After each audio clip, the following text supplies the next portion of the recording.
All right, Sunday, October 29th. Did some lead generation this morning. It's about 3:15, 3:10 on a Sunday. So yesterday, I did probably a 5-part podcast of what goes on when you knock on doors. So it's Sunday, which again is if you guys have been paying attention, Sunday is the best day to knock on doors. Sunday between 4 and 8 p.m. Again, I see a lot of the leads that one of my students has been following up on, and again, there's people there that haven't really answered the door. There's probably an 80% chance that any one of those leads will answer the door today, or at least be home. So again, you can knock doors again forever, because if somebody gets really hostile and they just don't like you, move on to the next lead. But again, until they really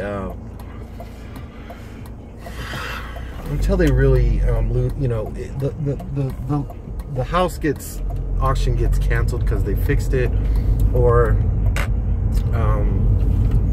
they sold the house, or they went with another wholesaler, or they listed with the realtor. A signed contract is a signed contract. You don't want to try to go around people. There's people that do that, which is shady.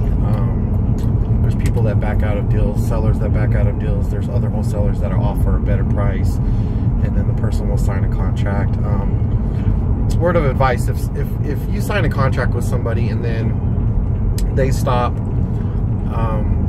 contacting you, and they went with somebody else. I don't always record contracts, but again, recording a contract with the county is something that clouds the title. So, and what that basically means is that when you sign a contract with anybody at any point in time, even if it's on a cocktail napkin, you can literally go to the county recorder and record it for like $9. So if you feel like the person is either greedy or whatever, or if you feel like another wholesaler is going to go around you, again, that's happened. We've signed contracts with people, and they've either backed out, or another wholesaler signed a contract after them, and I lost the deal because again, the wholesaler offered them more money. You can basically record the contract and it clouds the title. So when they actually pull the title report, once it's recorded, you have power essentially, and you can get into a battle about it. Most of the time what happens is the other wholesaler will just offer you, or the cash buyer will offer you a certain amount, and again, if you don't have to do the work, if you get a little bit of money, or $5,000, let's say, that's a good fee for doing nothing. Signing a contract and trying to get a bunch of money, people, they get really crazy about it. And again, what are you gonna fucking sue for? There's equity in the property, obviously, so come to some sort of negotiation, settle out of court. You know what I mean? And it's just basically a piece of paper that says I received $5,000 at the closing table because they signed a contract before me, or whatever. Again, if it makes sense, if a person can, if you offer $120,000 and he offered $125,000, he doesn't mind giving you the $5,000. If it's an actual cash buyer, if it's another wholesaler, whatever it is, you know what I mean? You can do it. That's what I would do, instead of turning it into a battle. But people are just fucking shady, and you could actually develop a relationship out of that. You could find a cash buyer that it calls you up and is okay, well, you signed a contract with this person, you recorded it. The dates have to actually be before. So if you signed it on October 29th and then recorded it, and then on November 3rd the cash buyer comes in there and signs another deal with the seller, and the seller doesn't actually tell the cash buyer that, you know, he just waits and see what happens, which that's happened, you know. Again, it doesn't happen often. You know, people are shady or stupid or whatever. That's how you essentially protect yourself without really needing a lawyer. You know, again, there's all different kinds of money out there if you proactively get it. If I'm doing multiple deals, which I usually always am, unless I'm losing like, you know, 50 grand or something, like I'm not gonna, you know, get into a real battle with them. I mean, you know, we're talking about pennies here, guys. Like, you know, that cash buyer is probably gonna make like, you know, 25, 30 grand, 35 grand or 40 grand, you know, like they're doing a lot of the work. If they want to pay you $5,000 and you were going to make 10, you know, I wouldn't get into a big battle about it. Like, you know, and again, you can find a cash buyer out of that. Like, you can just be like, okay, great. So you're an actual cash buyer, and then go into, you know, vetting him and seeing how much money he has or what kind of deals he does. And the next deal, you know, you could throw him a deal. So, you know, again, I really don't see the point in battling people. I see it on the higher levels. Like, if you're going to lose a couple $1 million or $50,000 or $100,000, then it's time to go to court. But, you know, when you're talking about anything at $25,000 or less, I'm not going to fucking get into it with people over that kind of money, because, like, that kind of money is easy to make. Again, if you're out door knocking.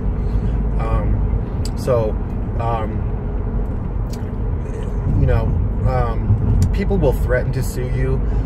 You know, that's what keeps people from being investors or taking risks, is that, you know, you could get sued. You know, and everybody that's never done anything always says that. There's always the chance that anything could happen. I mean, another country could bomb our country right now. I mean, anything happens. Like, you just have to look at life like that every day.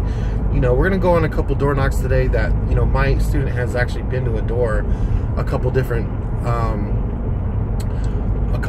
doors already, you know, and he's already spoke to the guy, and the guy's just not interested. So we're gonna go again today. I mean, the dude could flip out on us today, you know, but again, I'm not gonna worry about that, because I'm just gonna be nice. And again, if you're nice, they can't really do anything. If they get real, like, heated about it, you know, and they want to file a restraining order, you know, again, just move on to the next deal. Some other wholesaler might get it.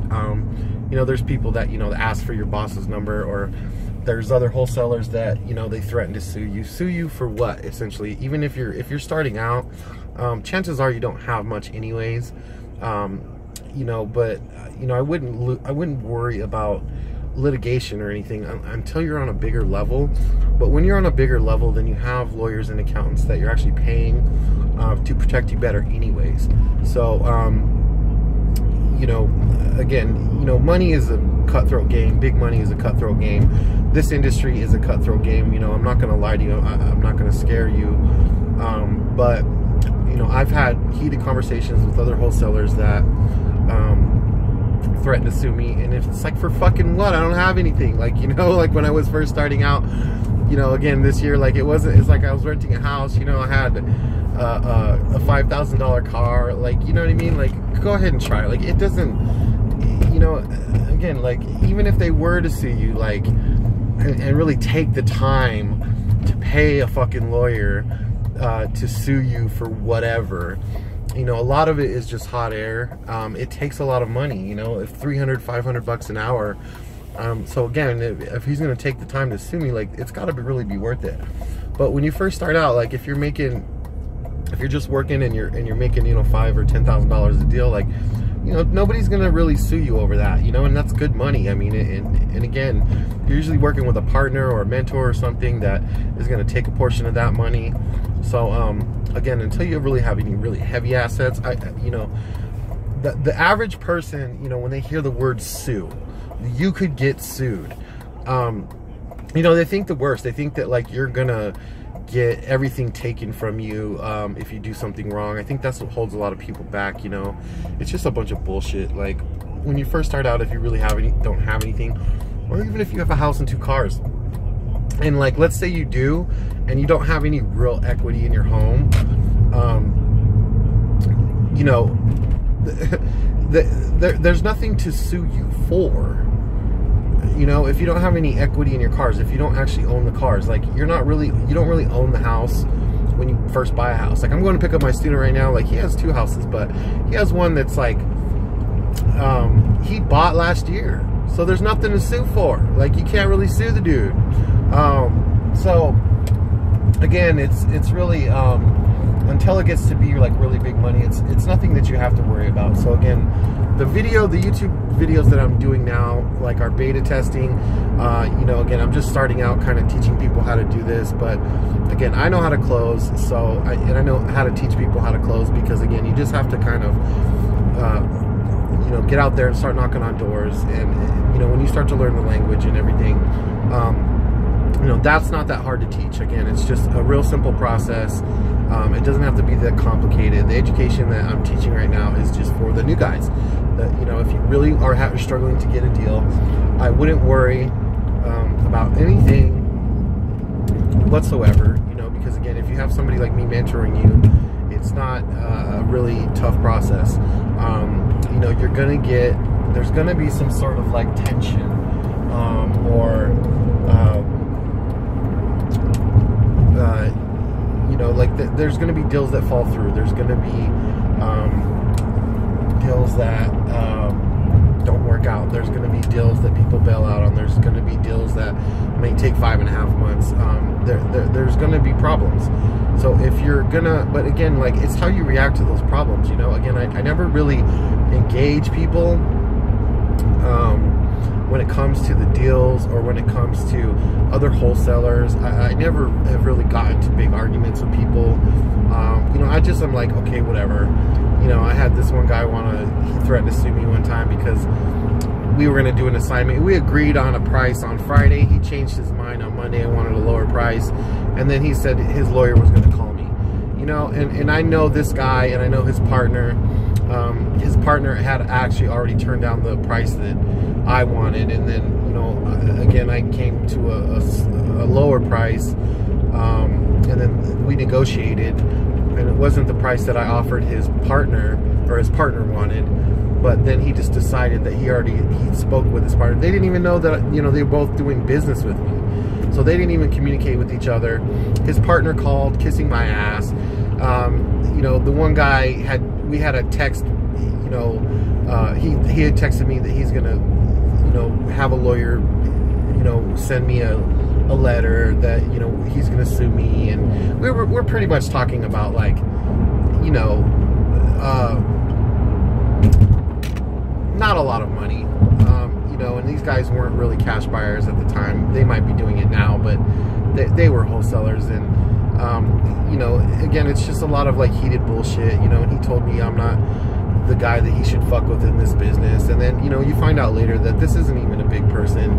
He, you know, people have heard of him, but not really, like, only because it's a small industry, you know, in the Phoenix area. Like, the wholesaling industry and the cash buyer, I mean, it's bigger because, you know, they're all across the country. But when you're talking about wholesalers, people that actually go out and proactively get deals, it's a small community. You know, you have your bird dogs and you have your actual wholesalers, and once those wholesalers get enough money, you know, they start flipping houses, and then they become cash buyers themselves. So it always elevates. Nobody wants to stay in wholesaling because it is such a tough business, you know what I mean, just to get into it. But again, you can make a lot of money, and then you can kind of venture off into other things. You know, I personally don't want to flip a house. I have no desire to do that. Everybody's doing it. If that's something that you want to pursue, absolutely, you know, I would recommend it. It's great money, but, you know, you're going to find out that people, even when you're flipping houses, if you have money, that it's a tough business as well, you know. And again, you just have to get tougher. You have to get tougher. So again, you know, success is not for the weak and uncommitted. You really have to, you know, put together the fact that, or you just have to come to the realization that this is hard. If it was easy, everybody would do it. So again, being a multimillionaire, when you talk about you know, what percentage of people have all the money in the world, it's only 5%. So 95% of the rest of the world doesn't really have the money that the 5% does, and the reason being is because they're not financially literate, and they don't have the guts to actually go pursue their dreams. You know, or you know, they're happy where they're at, or they're miserable where they're at. And again, if you're looking to make you know, money like this, it usually is because you're miserable where you're at. Like, you don't like your job. Again, the student I'm going to pick up right now, Kobe, like, is a great, you know, how do you say that? You know, a great example of that. You know, he quit just his job. It's probably about $100,000 a year job. He owns 2 homes. He has 2 cars. You know, he has a wife. He doesn't have any children, but I mean, he has a lot of responsibilities. So it takes a lot of balls to actually do that. You know, he's got some savings, and you know, he's fully committed to going out there and doing it. And he pays all the bills. Like, his wife works, but like, he pretty much pays all the bills. You know, I was asking him, like, do you like split the bills? He's like, no, I pay everything. So he has an obligation, you know, and he knows that his wife will support him, which is a great great thing to have. I mean, you know, he has support there. Most spouses, whoever you are, you know, are scared at that point, especially if you've worked a job your whole life. You know, your brain has been conditioned to actually, you know, be a job worker. So if you quit something and then you're going to be a business owner, like, it's going to take some time. You're going to go through some struggles, and you're going to, you know, it's going to be hard because it's going to be a learning curve, and then it might be a money curve too. Like, you know, you have to budget a lot better. I've been broke and almost lost my place to live. I've had title loans out of my car. You know, I've had all different kinds of cars that like broke down.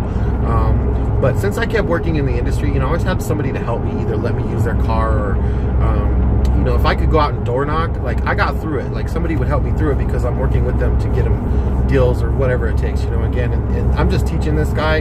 He's not going to make a bunch of money off of, you know, with me. He's paying me to work and learn from me, and he's not really going to make a lot of money even when we do get paid. So he's fully committed, and you have to look at it like that. And it might take a year or 2 for you to actually start feeling good and getting you know, deals yourself. But, you know, again, if he's committed, I'm committed. I'm going to make sure that you know, he makes some money to get him by. And again, you know, anybody that's out there, you know, and you're working for them, if you're doing it for essentially for free every day until you get a deal, you know, they will probably take care of you. There's some guys out there that are just, you know, assholes, and they give you bunk leads, and they just want you to do like this stuff, and you don't really understand anything, and they take advantage of you. I mean, there's those guys out there, but you know, the guys that I worked with, I mean, I still was able to get by because I was working. They were making the big money. I mean, there's no doubt about it. But you know, I was able to make enough money to get by, you know, and everything worked out. Like, it did, you know. There were times when I wanted to quit, but again, I just kept telling myself, like, I quit a $100,000 a year job and gave up 2 apartment complexes, you know, and an $80,000 BMW to come do this. So again, like, if I give up all that, you know, because I hated my job so much, then I'm going to stick with it. So again, this guy, like, I see kind of like the same, you know, the same kind of drive. Like, he has a really great home life. Like, his wife is awesome, and their family is awesome. They've been married. He's 32. They've been married for 10 years. So they've been married since they were 22, and she still like supports him and everything. So, you know, he has a great home life, and he likes when he goes home. Most people hate their job and they hate to go home. So again, he hated his job. He didn't really like his job, but he's very good at budgeting. You know, which is something I'm not really good at, but I'm great at closing and making money. So I don't have to budget that well right now. But again, when I, you know, start to grow my business and do things, I'm gonna have to budget. You know, again, I just hired an accountant, and I've had some good partners, some bad partners. I've made some mistakes as a leader that caused some partners to not want to work with me anymore. So those are personal development things that I need to work on. So again, right now it's just kind of like, you know, me and a couple other people working, and I'm working on self-improvement. So I'm going to improve my situation, and again, I want to help somebody else that's committed like this. You know, because there's been a lot of people that I would teach for free just to kind of get them on on the team and make money with them, and thought I could get everybody to like commit. I've thrown network parties at my house where, you know, you get about 50 to 100 people that show up, and they're eating your food and drinking your beer, and you know, you're doing a presentation and you're showing everything, and it was a good party, and everybody shows up. You know, you'll see those seminars, you'll go to those seminars, and how many people in that room is really committed? And you think everybody's committed, but you know, some people go and they check it out, and they're all excited because it's a new thing and it's good for the brain because you get in there. But when it comes time to actually get out there and do the deal, what I've seen is that most people just give up. You know, they go back to work. I've had partners the same thing. They've basically gone back to their old job or their old situation, and again, you know, it's either, you know, because they're committed, or they're arrogant, or they're lazy, or whatever it is, or they're scared, which is the, you know, one of the big ones. And again, I understand that it's scary, but you know, I didn't quit all this shit just to quit all, you know, my $100,000 a year job and my 2 apartment complexes and my really nice car to give up. So I just stuck with it, and now I really don't have a problem going out just by myself and making money. But I do want to show other people how to make money, and I want to develop a system myself. So I have to work on personal development. Obviously, you know, I need to get in the gym more. I need to read more. I need to, you know, learn to control my emotions more, even though I'm good at controlling my emotions when it comes time to work. But when it comes time to like partner up and have business relationships, I need to learn how to do that better. So you know, we all have our things that we got to work on, and you know, I don't care if you're Bill Gates or, you know, you're a janitor. Everybody has something to work on. So you know, again, this is hard. If you're gonna do it, just remember that you just have to keep doing it. And if you stop for whatever reason, it's because, you know, you're fearing something.